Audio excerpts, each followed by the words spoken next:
Today I want to share with you how to effectively communicate with your plants. I know some of you may be thinking, I knew this dude was pretty eccentric. He's talking about having a conversation with the plants, actually speaking to the plants. But one thing that's wrong with many of our relationships is that we think effective communication is based on how well you speak and how well you speak alone. But actually, the most effective way to communicate with all things that you have a relationship with is to observe. When you're talking about humans, you're talking about observing body language. When you're talking about animals, you're talking about observing their body language. They're trying to tell you something. They don't speak the same language you speak. Now, you can try to force them to speak the language you speak, but even in speaking your language, they still may not have a full understanding of what you're trying to communicate to them. But the most effective way to communicate is to observe. So what we have in front of you is a curled leaf parsley plant. Okay?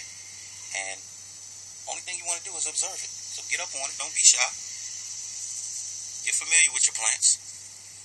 And the plant is looking good. But guess what? Over here, you got a branch or a couple of branches and leaves. If you're looking for technical terminology, you're not going to find it here. I like to keep things plain and simple. So you have one section over here, a couple of branches and leaves that are brown. And so you got to figure out, why is this branch brown? So you observe all the rest of the plant. The rest of the plant looks pretty good. Nice green and full for the most part. But then you come over here and this one is brown. What's the problem? You have to figure it out. You have to figure out what this plant is communicating.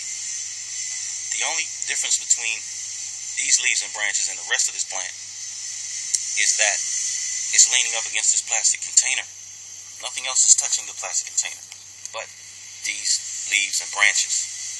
Okay, so that's telling you that the piece of plastic, the plastic container, needs to come out of there. Alright, now you can pull the leaves and branches off if you want, or you can just let nature take its course and let it fall off. It may even heal itself, regenerate itself. Okay, so that's how you communicate with your plants. You observe. Now, if you communicate like we're accustomed to communicating, then you'll just come out and start watering it. You'll say, man, this is brown. This is dying.